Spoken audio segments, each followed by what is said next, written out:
Encore une fois, nous vous disons sincèrement merci. Nous vous disons bonjour, nous vous disons shalom et que le Seigneur vous bénisse, bénisse tous vos programmes, bénisse tous vos plans, que tout ce que vous faites aille de l'avant dans le nom précieux de notre Seigneur et Sauveur Jésus-Christ. Amen.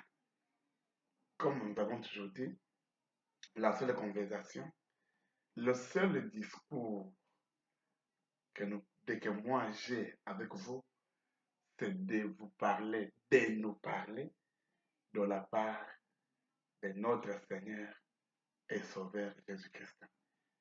Voilà pourquoi nous sommes encore une fois devant vous pour vous parler de ce Dieu. Partout où vous êtes, que Dieu vous bénisse richement et abondamment. Je suis votre frère Joseph. Je suis serviteur de Dieu. Je suis croyant, pratiquant du message du temps de la fin. Message qui nous a été amené par notre bien-aimé frère, notre précieux frère William Marion Branham. C'est ce message que j'écris, que je propose aussi de croire. Notre Dieu, son nom, c'est le Seigneur Jésus-Christ. Et notre prophète, son nom, c'est William Marion Branham.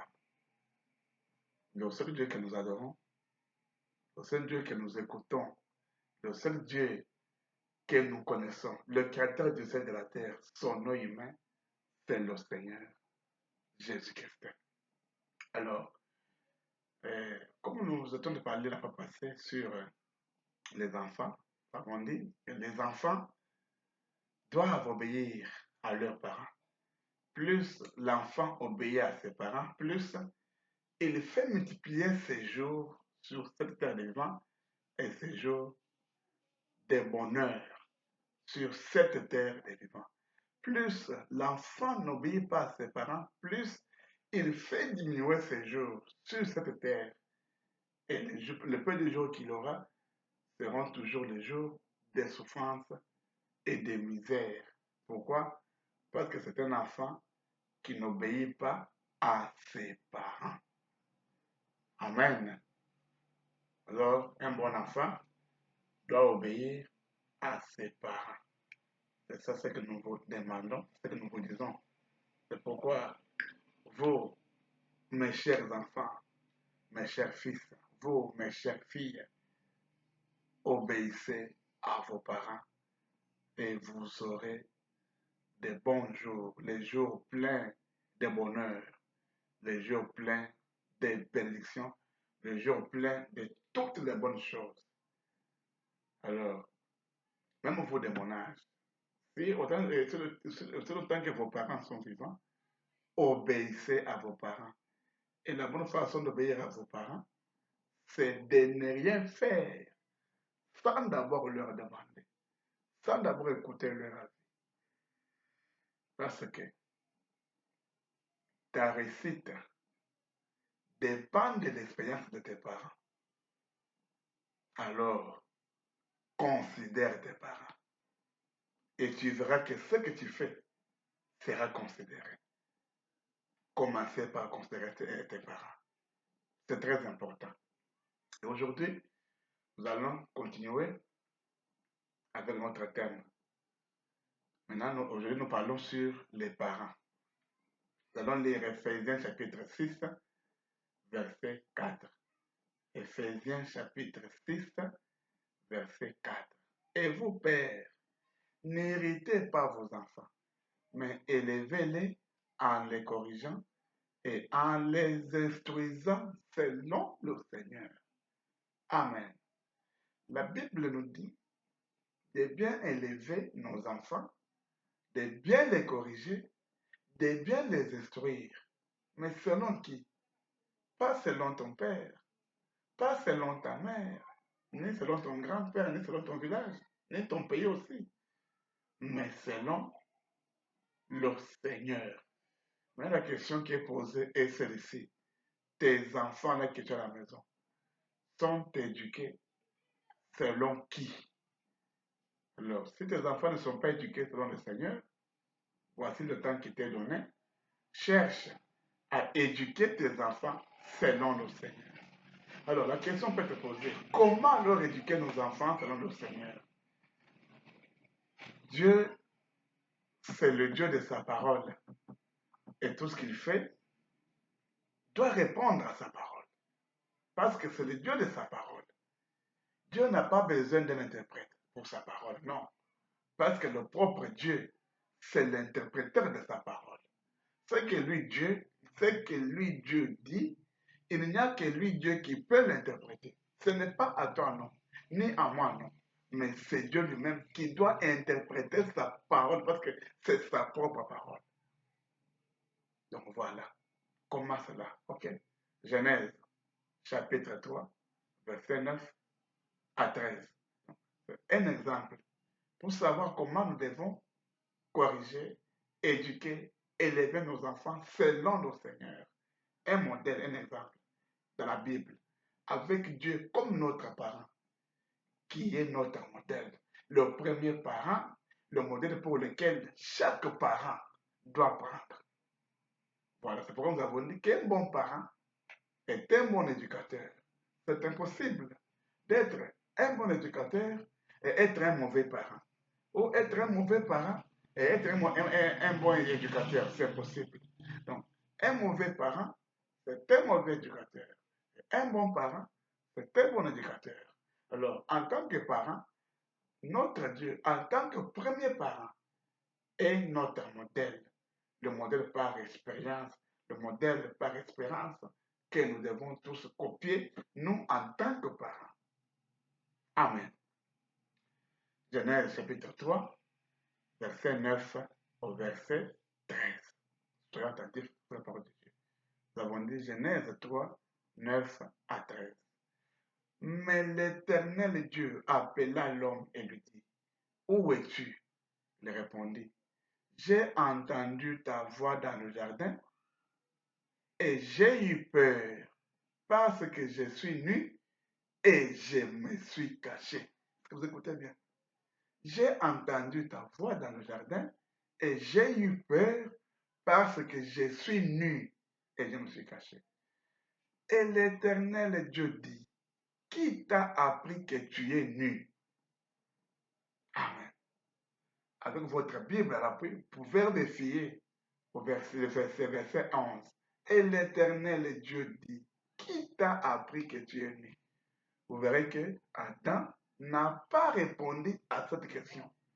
Parce que Dieu a entendu cette phrase, ce vocabulaire nu. Ce vocabulaire nu. Dieu s'étonne.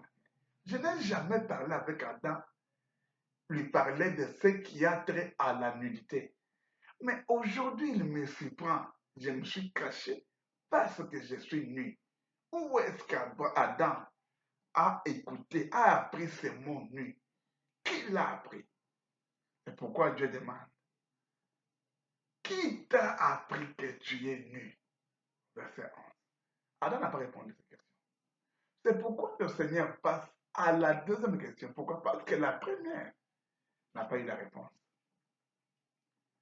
Est-ce que tu as mangé de l'arbre dont je t'avais défendu de manger? Pourquoi Dieu ne demande pas à la femme? Il demande à l'homme. Parce que c'est à l'homme qu'il avait donné la responsabilité. C'est à l'homme, pas à la femme. Est-ce que tu as mangé de l'arbre dont je t'avais défendu de manger? L'homme répondit, la femme que tu as mise auprès de moi m'a donné de l'arbre et j'en ai mangé. Donc, ici, Adam accuse Dieu que quand j'étais seul ici, je ne mangeais pas cet arbre.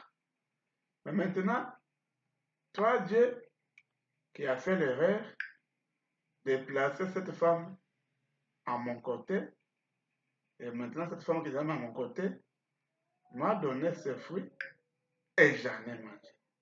Mais est-ce que c'est Dieu qui a commis l'erreur pour avoir créé Ève? Non. notre Dieu n'a jamais commis aucune erreur. Alors, c'est pourquoi j'aime vous montrer dans la Bible quelque chose. Nous sommes toujours en Genèse, chapitre 2. Vous excusez, je cherche le verset et je vais vous lire. Je crois, un instant, j'ouvre ma Bible, digitale bien sûr, et nous allons lire ensemble avec vous le verset dont il est question.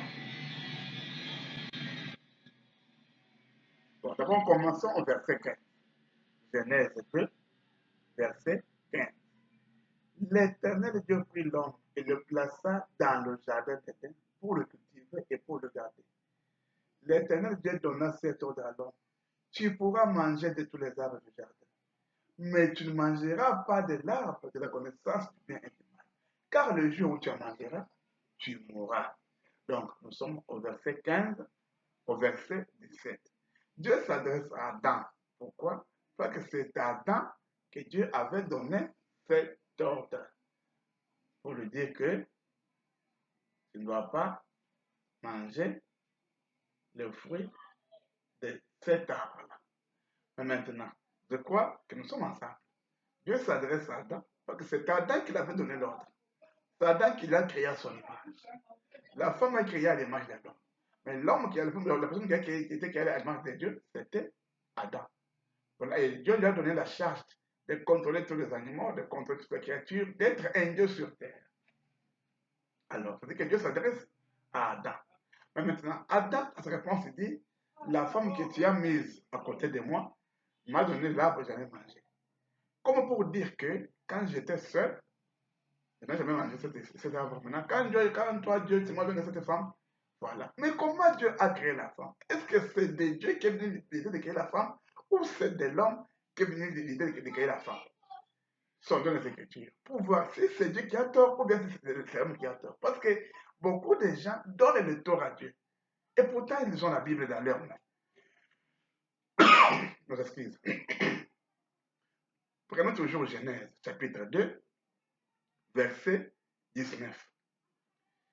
L'Éternel Dieu forma de la terre tous les animaux des champs et tous les oiseaux du ciel.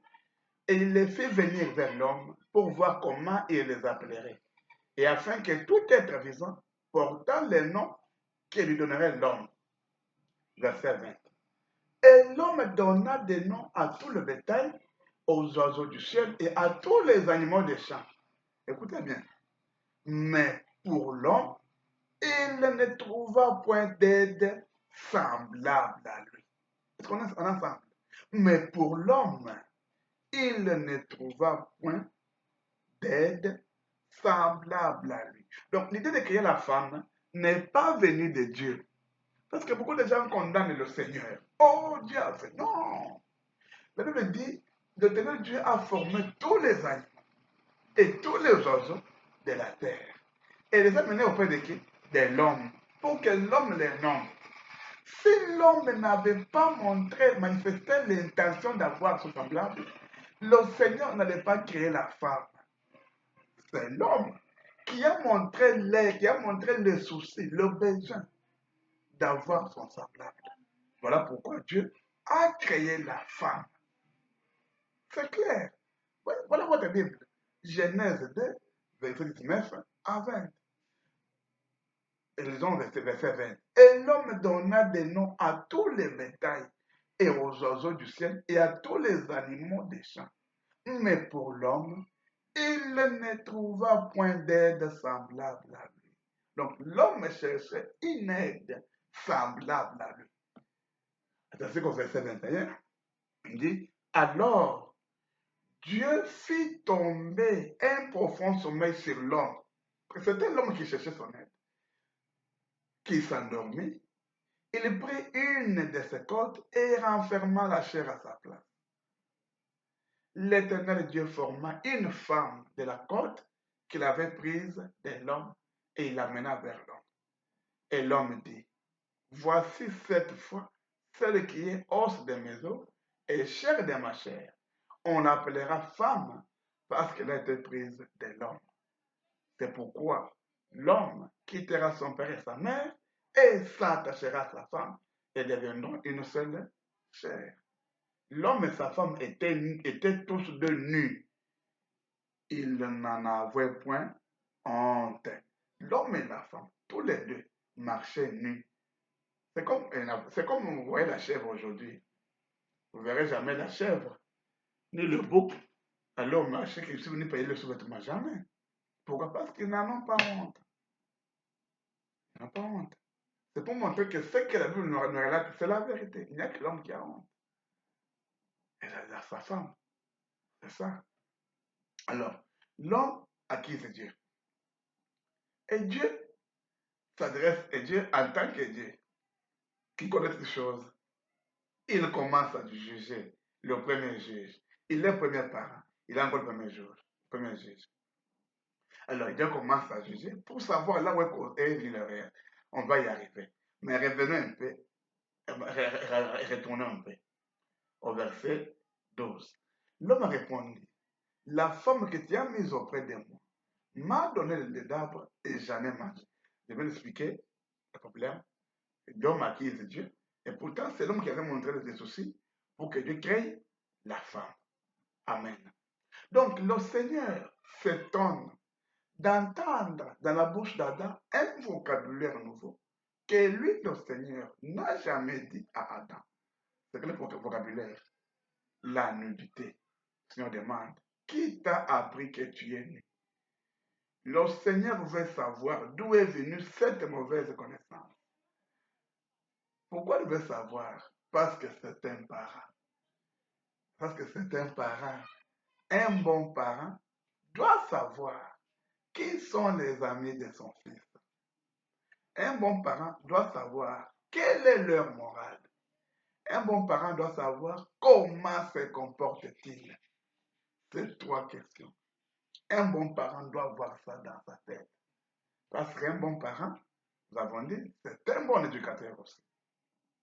Alors, le Seigneur veut aussi savoir, le premier parent, notre modèle. Et le Seigneur fait des recherches. Le Seigneur veut comprendre. Où est-ce qu'Adam a appris cette phrase honteuse, ce vocabulaire honteux? Je suis né. Alors, Amen. Voilà pourquoi, en allant dans ce sens, parce que nous sommes obligés d'aller dans ce sens, ce n'est pas une fois que tu fais n'importe quoi que tu dois réagir, non. Toi, papa, toi, maman. Ce n'est pas parce que ton fils t'a dit que non, la fille des voisins m'a injurié, et toi, tu commences tellement à t'en charger à parler. Non. Voilà le modèle. Il faut d'abord chercher à connaître.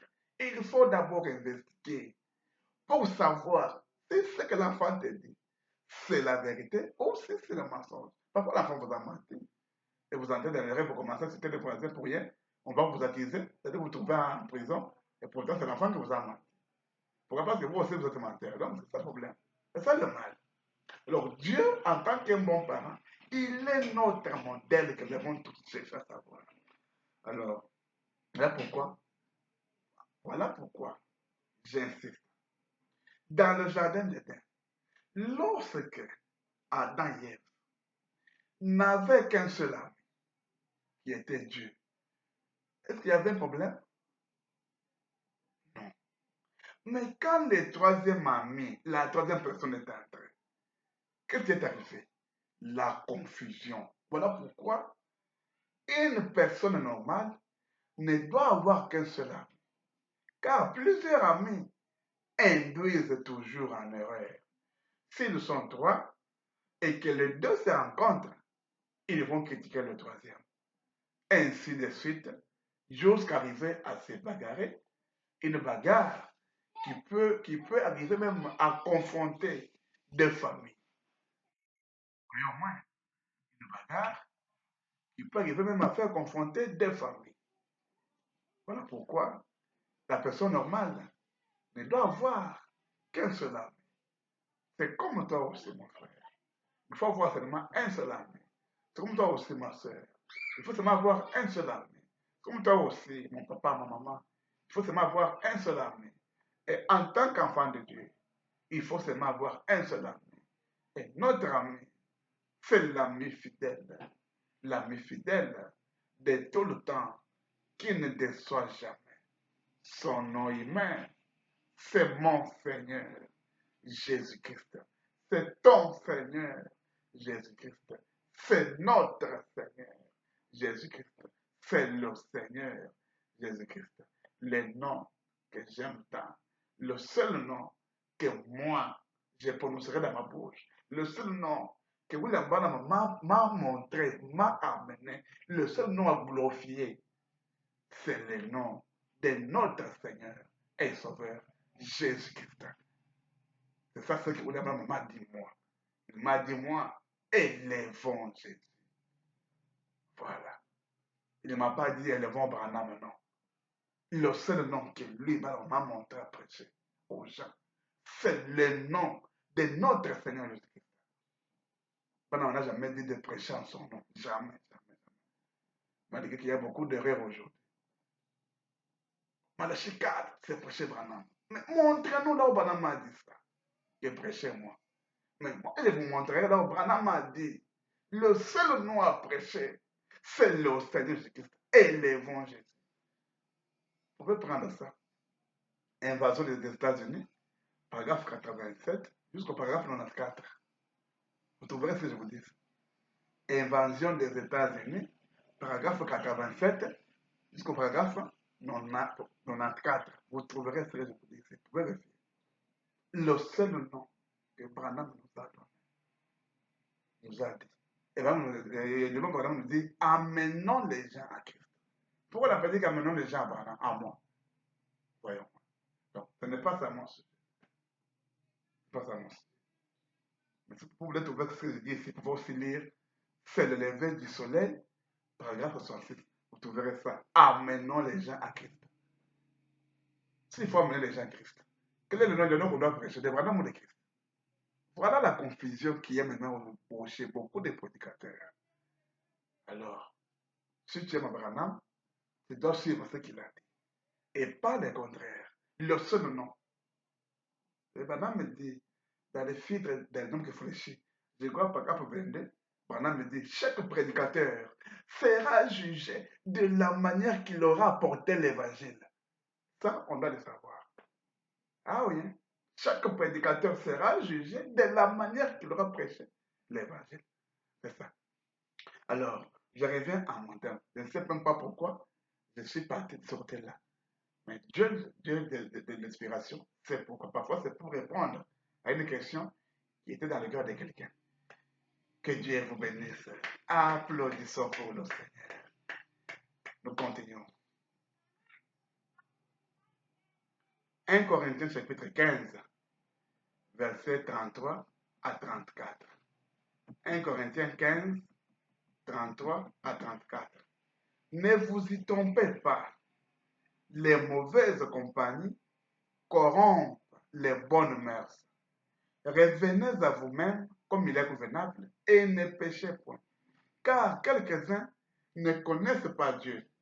Je le dis à votre honte. Amen. La mauvaise compagnie corrompt les bonnes mœurs. Quand le diable est entré, les enfants de Dieu qui étaient bien éduqués ont été corrompus. Parce que le diable était entré. Voilà. Le diable était entré. Et j'ai tenté d'expliquer autre chose pour dire ceci. En voyant Genèse 3, verset 13. Ok. Je ne sais pas si c'est verset 12 ou 13. Hein? Je vois c'est verset 13 dans la Bible. Genèse 3.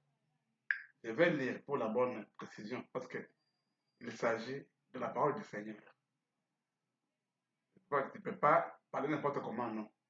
Tu dois lire ce qui est écrit. Ok. Verset 13.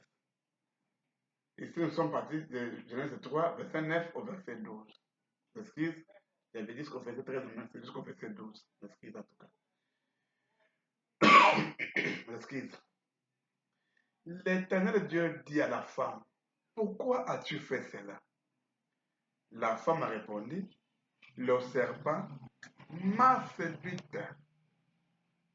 La femme a répondu, le serpent m'a séduite et j'en ai mangé. Vous comprenez au moins? L'Éternel Dieu dit à la femme, pourquoi as-tu fait cela? La femme a répondu, le serpent m'a séduite et j'en ai mangé. Ok. Maintenant, allons en Exode, chapitre 22, hein? Chapitre 22 et verset 16. Exode 22, verset 16. Si un homme, séduit une vierge qui n'est point fiancée et qu'il couche avec elle, il payera sa dot et la prendra pour femme. Voyez au moins. C'est-à-dire quoi? Quand elle veut dire, le serpent m'a séduit et j'en ai mangé, c'est-à-dire que c'était l'adultère consommé. Voilà. Je vous ai dit, je vous ai rappelé ce que le prophète dit, que Dieu est le seul qui interprète sa parole. Ce qui est dit en Genèse 3, verset 13, c'est ce qui est interprété en Exode 22, verset 16. Seulement, nous avons des gens qui n'aiment jamais lire la Bible. Ils ont la Bible devant eux, mais n'aiment jamais lire cette Bible. Voilà pourquoi, lorsqu'Adam et Ève ont mangé le fruit, dans le sens que tout le monde, que beaucoup de gens parlent, parfois vous aussi qui m'écoutez, oh, ils ont mangé le fruit, d'accord. Allons dans ce sens-là, qu'ils ont mangé le fruit. Mais comment? Pourquoi, après avoir mangé ce fruit, ils n'ont pas pris des feuilles de figuier pour taper la bouche? C'est la bouche qui a mangé, non? Mais pourquoi ils vont taper le sexe? Même vous aussi. Est-ce que pour comprendre ça, comment il faut quelqu'un puisse être quelqu'un qui est parti à l'école pour comprendre ça?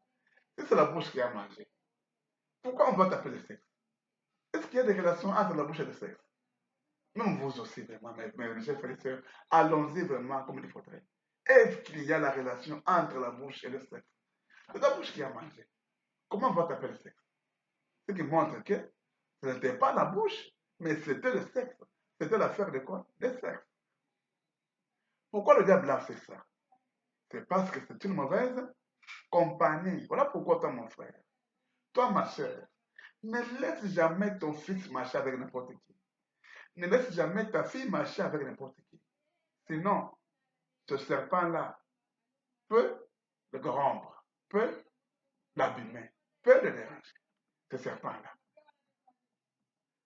Le même serpent-là qui avait séduit Adam et Ève, qui avait séduit Ève là, peut te séduire aussi.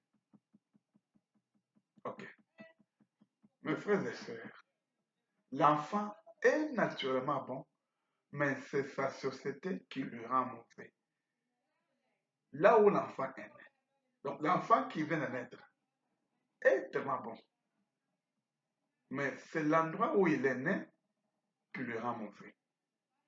Maintenant, écoutez un peu ce que nous dit notre prophète et nous continuons. Parce que qu'est-ce que notre saint prophète nous dit à ce sujet-là concernant l'éducation de nos enfants? Parce que nos enfants doivent être bien éduqués. Quand un enfant est bien éduqué, c'est un enfant qui est protégé.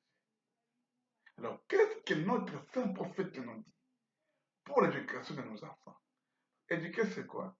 C'est prendre ce que tes parents t'ont dit, toi, papa, et donner ça à tes enfants. Parce que quand tes parents te l'ont dit, tu as marché dans cela et tu as vu le pour et le contre. Maintenant, comme tu as vu le pour et le contre, tu sais maintenant expliquer ça à tes enfants avec des termes clairs, avec des termes les plus pratiques. Parce que toi, le papa, toi, la maman, tu en as l'expérience. C'est ça l'éducation. C'est-à-dire quoi? Dans l'éducation, on dresse, dans l'éducation, on conseille. L'ensemble de conseiller et frapper, ça s'appelle éducation. Donc, on conseille, on frappe. Maintenant, avec notre prophète, il nous a dit autre chose, la prière. Voilà. Et maintenant, qu'est-ce Qu'est-ce que notre saint prophète nous dit d'abord à ce sujet concernant l'éducation de nos enfants? Ce que nous devons faire, nous, en tant que papa, et ce que nous ne devons pas faire. Donc, nous devons savoir ce que nous devons faire, nous devons savoir ce que nous ne devons pas faire. Pour nous qui avons cru au message de l'heure, qui avons cru à l'homme de Christ. Alors, donc, ce que nous devons faire et ce que nous ne devons pas faire. Parce que un bon parent doit savoir la morale et le comportement des parents des enfants avec lesquels ces enfants jouent avec. C'est ça un bon parent. Alors, ne sois pas distrait, papa. Ne sois pas distraite, toi, ma maman. Il faut connaître la morale des parents, des enfants qui jouent avec tes enfants. Voilà. Écoutons d'abord notre prophète sur l'éducation. C'est très, très important. Je ne sais pas combien de temps ça va nous prendre, mais bien aimé, enfant de Dieu, veuillez écouter et c'est très bon. Si vous n'êtes pas encore abonné, veuillez vous abonner, veuillez aimer la page et veuillez la partager pour que cette diffusion de l'évangile puisse atteindre un grand nombre de gens. C'est ça notre mission. Que Dieu vous bénisse beaucoup, vraiment là vous êtes, vous qui nous écoutez. Alors nous allons lire dans la prédication titulée La manière d'un vrai prophète. Ça a été prêché le samedi 19 janvier 1963. Nous prenons paragraphe 228 jusqu'au paragraphe 232. Nous y allons un peu lentement, jusqu'à ce que nous puissions terminer. Nous avons dit la manière d'un vrai prophète, paragraphe 228 au paragraphe 232.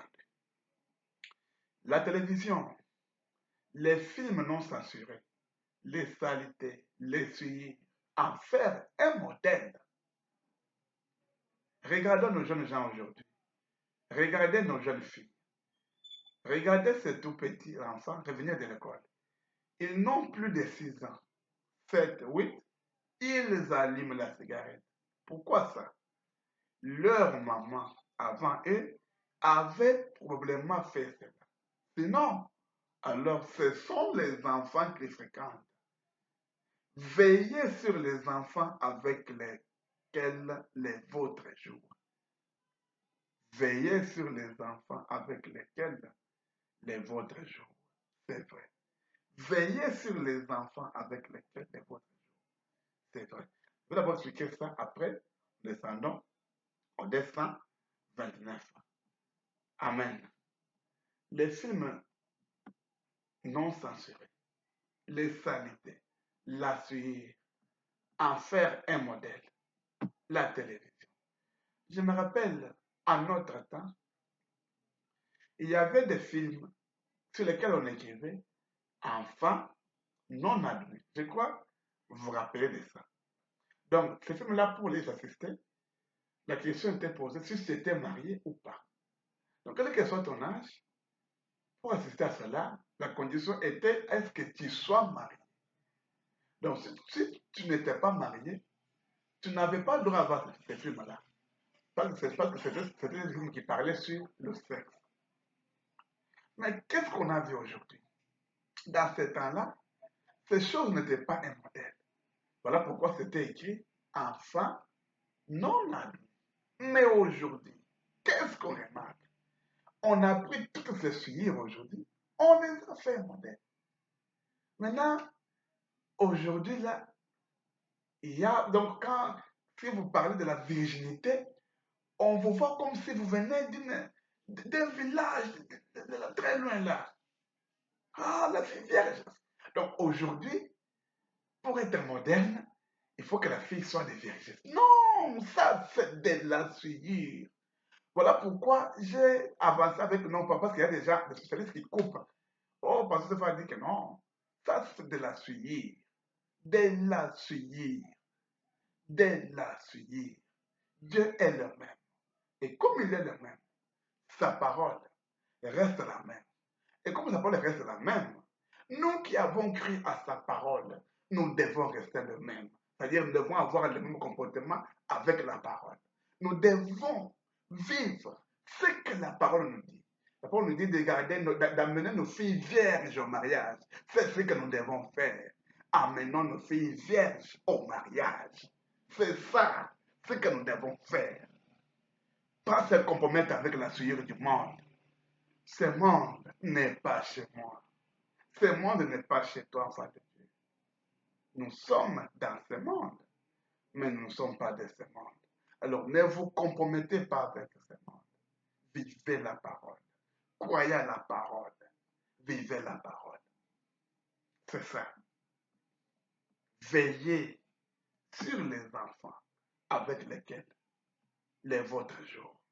Le prophète nous dit, les enfants qui n'ont que 6 ans, 7 ans, 8 ans, ils allument la cigarette. Pourquoi ils les allument cette cigarette? Le prophète dit, c'est parce que leur maman, probablement, avait fait cela. Le prophète n'a pas dit que la maman avait fait cela, non. Probablement avait fait cela. Et si ce n'est pas la maman, alors ce sont les enfants qui fréquentent. Voilà pourquoi nous avons lu avec vous 1 Corinthiens 15, 33, 34. La mauvaise compagnie auront la bonne mœurs. Amen. 229. Il y a quelque temps, ma femme sait ça, nous étions à table. Alors mon petit Joseph a lâché un mot qui ferait honte à un marin ivre. Je me suis retourné et j'ai dit, c'est quoi ça? Et sa maman a failli s'évanouir. Le petit enfant avait l'air innocent. C'est-à-dire quoi? Ils étaient à table. Ils ont écouté Joseph prononcer un mot sale. Vous connaissez ces mots-là. Je ne vais pas dire ici ça. Vous connaissez ces mots-là. Un mot très sale.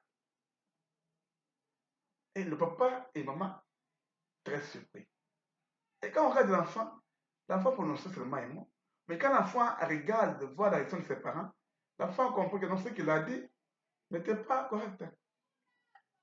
Et 230, Joseph demande, c'est l'enfant qui demande, il a demandé, qu'y a-t-il le papa?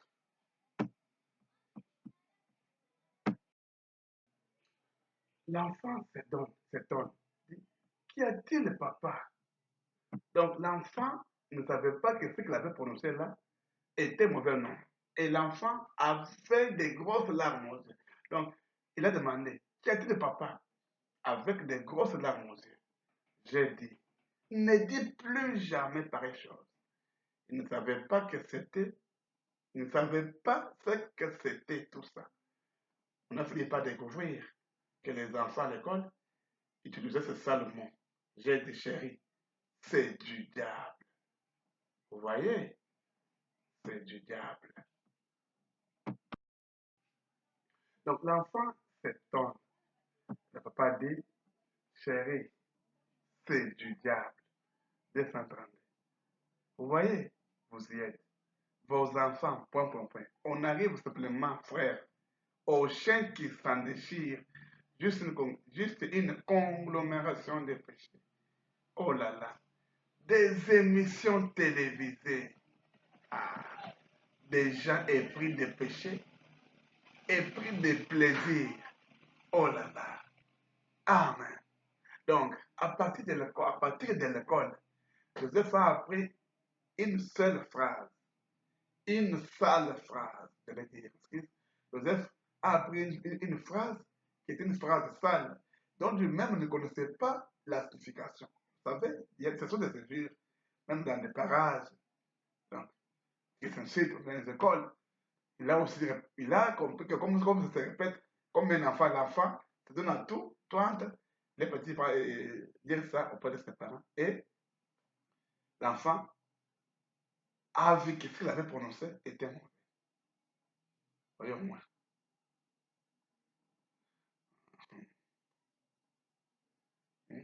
Au 231, parent me dit, j'ai dit, ne dis plus jamais pareille chose. Donc, je commence au 230. Il a demandé, qu'est-ce le papa? Avec de grosses larmes aux yeux. J'ai dit, ne dis plus jamais pareille chose. Il ne savait pas. Donc, Joseph ne savait pas ce que c'était tout ça. Parent me dit, on a fini par découvrir que les enfants à l'école utilisaient ce salon. J'ai dit, chérie, c'est du diable. Comment Branham a fini par découvrir? Pourquoi tu as dit quoi? Branham a fréquenté cette école-là plusieurs fois pour savoir quelle était la morale des enfants dans l'école où son fils étudiait. C'est ça ce que mon parent doit faire.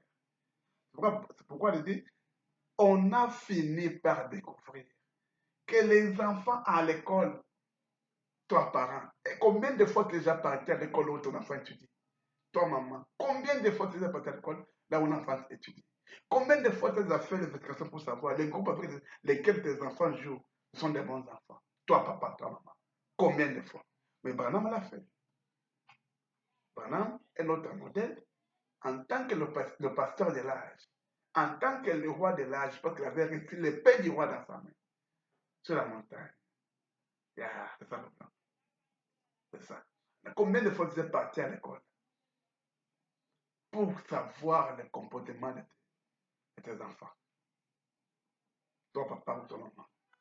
Branham, oui. Branham est le roi de cet âge. Parce qu'à Sabino Canyon, il avait reçu l'épée du roi dans sa main. Il est le roi de cet âge. De l'âge de l'Odyssée. Mais toi et moi, nous ne sommes pas de l'âge de l'Odyssée, mais nous sommes dans l'âge de l'épouse. Il faut le comprendre. Alors, et d'où vient cet enseignement? C'est aux télévisions, des émissions télévisées. Le diable a pris ces choses qui étaient en forme d'ennemi, il les a fait introduire dans nos maisons, dans les télévisions. Voilà pourquoi une bonne femme doit montrer l'ordre strict. Mes enfants, ne mettez jamais tel canal, ne mettez jamais tel canal. Et si vos enfants sont bien éduqués, ils ne mettront jamais, même à votre absence, ils ne mettront jamais. Pourquoi? Parce que papa a dit, parce que maman a dit. Voilà. C'est cette éducation-là que nous voulons que ça soit dans nos maisons. Amen. Voilà pourquoi les parents doivent rester très vigilants pour l'avenir et le bonheur de leurs enfants. Les conseillant tous les soirs, contrôlant la qualité des émissions ou des films que leurs enfants peuvent assister à la télévision, etc. Tout en ayant une base forte dans la prière, que ce soit quand vous vous réveillez le matin et aussi la nuit avant de dormir. Toujours prier ensemble. Combien de parents prient ensemble pour les enfants? Combien de parents aujourd'hui prient ensemble? Écoutons ce que dit le prophète. Honteux de lui. Prêché le 11 juillet 1965, paragraphe 58, première partie. Eh bien, je rêve toujours de cela. Lorsque je me suis levé l'autre matin, j'ai dit, eh bien, point. La première chose que nous devons faire le matin, lorsque nous nous levons, est de prier ensemble. Oui, nous devons aussi prier le soir en allant au lit. La première chose à faire, quand vous venez le matin avec les enfants, priez ensemble. Et aussi avant de dormir, priez encore ensemble. Est-ce que vous le faites chez vous dans vos maisons? Pour prier ensemble avec vos enfants. Est-ce que vous le faites? Voilà. Faites-le souvent. C'est très bien. La prière change les circonstances. Parce que la prière a la puissance. L'enfant peut avoir une mauvaise éducation, mais grâce à la prière, Dieu, en tant que le Créateur, peut changer le cœur de cet enfant-là et lui donner le cœur. Peut-il peut enlever ce cœur-là de pierre, qui fasse que l'enfant ne puisse pas comprendre, et lui donner le cœur de chair, le cœur flexible à la parole, pour que l'enfant comprenne. Amen. Votre vie est-elle digne de l'évangile? Je prends paragraphe 297. J'ai pensé que peut-être Billy prêcherait l'évangile. Dieu ne l'a jamais appelé. Mais je crois que Joseph, tout vilain petit garçon qu'il soit, je crois que Dieu l'a appelé. C'est la raison pour laquelle les enfants ne peuvent pas s'entendre avec lui. C'est un mineur. Je sais que Dieu l'a appelé. Je veux le former selon la voix de la parole. La voix de la parole du Seigneur, afin qu'il n'abandonne pas cette parole.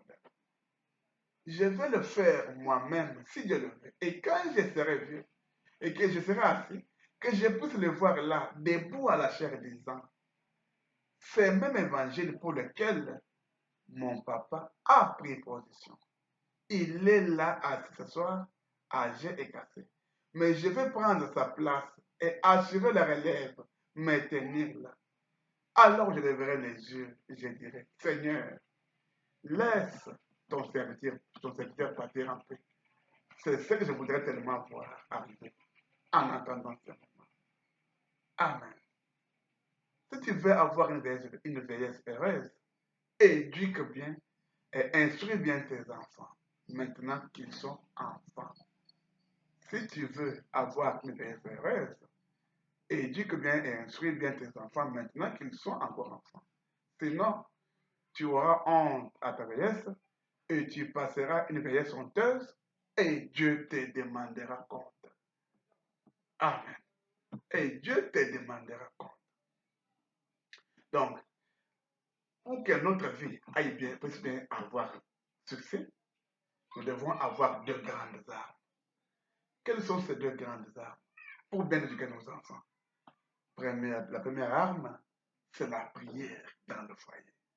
Dans la prière, il y a des conseils, il y a des fouets. Vous fouettez votre enfant, vous le conseillez, et après, vous priez sur lui. Dieu du ciel. Donc, vous avez frappé le corps, qui est comme la bêtise. Maintenant, vous appelez le Seigneur, le Dieu du ciel, le Créateur, pour qu'il entre dans cet enfant et change son cœur. Dieu pousse enlever le cœur de pierre pour donner à l'enfant le cœur de la chair. Le cœur de la chair, c'est le cœur qui est flexible à la parole. Donc, c'est ça. La première arme de la famille, la première arme de la famille, c'est la prière. La deuxième arme, ce sont des projets. Nous avons écouté Branham dire ici que j'aime voir mon fils Joseph prendre mon relève quand je serai vieux. Ainsi là, Joseph est en train de dire, cet évangile que je vous prêche, c'est le même évangile que mon père a pris position, que mon père a prêché. C'est le même évangile que je vous prêche. C'est le projet de William Branham. Alors, vous aussi, parents, en tant que des beaux-parents, vous devez avoir des projets pour vos enfants. Par exemple, j'ai vu un jour en passant un papa prendre l'alcool donné à son fils et en train de filmer son fils. Le fils est en train de voir le poids. Tu dois me ressembler. Le fils est en train de voir ça. Le papa frappe les mains de l'enfant avec son équipe. Ça m'a brisé le cœur. Ça m'a vraiment fait dans le cœur. Ça, ce ne sont pas des bons projets. Non. Des projets, c'est quelque chose de bon pour votre enfant. Comment l'enfant peut étudier, comment l'enfant peut grandir. Voilà les bons projets que vous devez avoir pour vos enfants. Faites des bons projets pour vos enfants. C'est ça. Faites des bons projets pour vos enfants. Et pour que vous puissiez avoir des bons projets pour vos enfants, ayez ces deux armes. La vie de prière dans votre foyer. Et quand il faut prier, priez toujours ensemble. Le soir avant de dormir, ou quand vous vous réveillez, priez toujours ensemble. C'est vrai que tous les enfants ne vont pas se réveiller ensemble, mais même s'il y a un qui s'est réveillé, appelez-lui, il représente ses frères. Priez ensemble. Aussi avant de dormir, appelez encore l'un ou tous les enfants, priez ensemble avec eux avant que les enfants puissent dormir. Vous verrez que vos enfants vont retenir cela dans leur mémoire. Ils peuvent commencer à prier eux seuls. C'est comme mes enfants. Je n'invente pas mes enfants, mais c'est comme mes enfants, par exemple. Au moment où je suis ici, je travaille, ils peuvent jouer, mais après un temps, ils entrent là-bas à la maison, ils les prient. Puis pour le papa, puis pour la maman. Pourquoi? Parce que nous deux, mon épouse et moi, nous les faisons à la maison chez nous. Ça ne vous coûte rien de faire vos enfants. Et pourtant, ça va vous donner la vie éternelle. Parce que vous avez éduqué les enfants. Vous avez amené des nouvelles âmes à Christ. Ce sont vos enfants, mais Dieu les considère comme des nouvelles âmes que vous avez amenées à lui. C'est très bien. Et Dieu dit, pas comme Dieu dit dans sa parole en Jude, je crois. Non, je crois en Jacques. Je vais chercher le verset. Il dit, celui qui amène une âme qui a été pécheresse, tourne sauveur de cette âme-là. Et beaucoup de ses péchés, Dieu les efface.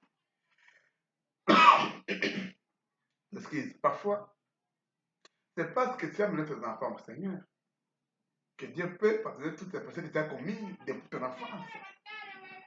Parce que tu as mené tes enfants pour connaître le Seigneur peut te pardonner tes péchés depuis ton enfance, que tu as commis. Et Dieu peut te les pardonner parce que tu as mené tes enfants à connaître le Seigneur. Alors, n'attends pas, n'attends plus. Si tes parents, si toi, mon frère, si toi, ma soeur, si toi, mon papa et maman, ou mon frère, ma soeur, n'avez pas l'habitude de prier avec tes enfants, dès maintenant que tu as pris, prends la firme décision de commencer à prier ensemble avec tes enfants. Et Dieu du ciel va te bénir pour cela. Priez toujours ensemble avec vos enfants.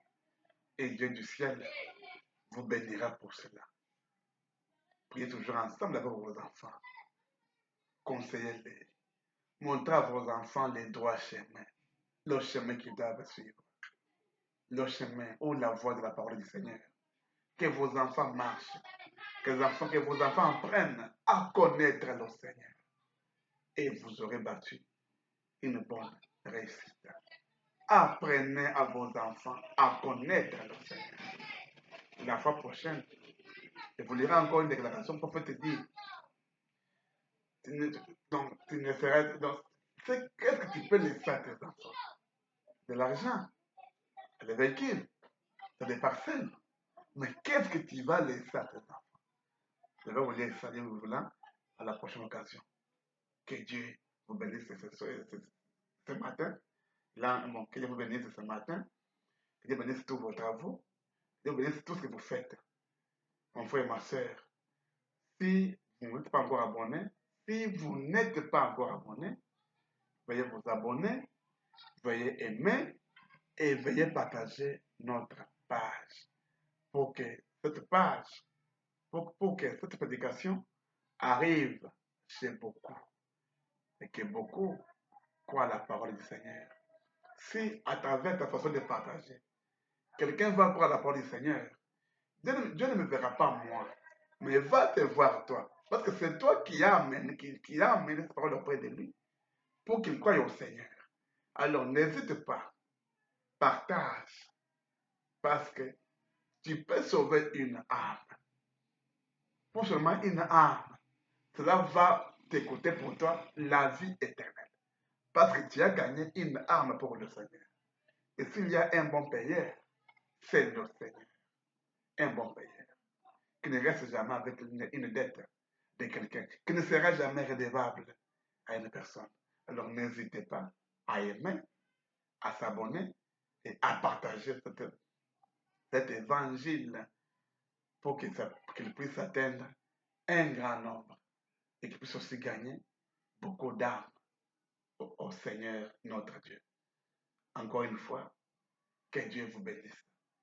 Gardez à cœur ces deux armes dans votre famille en tant que de bons parents. La première arme, c'est la vie de prière en foyer. Priez ensemble avec vos enfants avant de dormir et aussi avant de se réveiller. Deuxième arme, en tant que parent, ayez des projets, des bons projets pour vos enfants. Et pour que vos projets réussissent, il faut la prière comme base. Quand vous avez la prière comme la base, vos projets vont réussir parce qu'ils sont fondés sur la prière. Et parce que vous priez, ces projets-là sera une inspiration de Dieu sur vous. Parce que vous êtes dans sa parole. Comme vous avez amené vos enfants à croire le Seigneur va parrainer votre maison. Et c'est le Seigneur qui va vous inspirer des bons projets que vous devez avoir pour vos enfants. En ayant ces projets, le Seigneur qui vous a parrainé va aussi parrainer ses enfants. Ces enfants, leurs projets vont se concrétiser et tout sera bien pour vous. Que Dieu vous bénisse. À la prochaine. Ciao.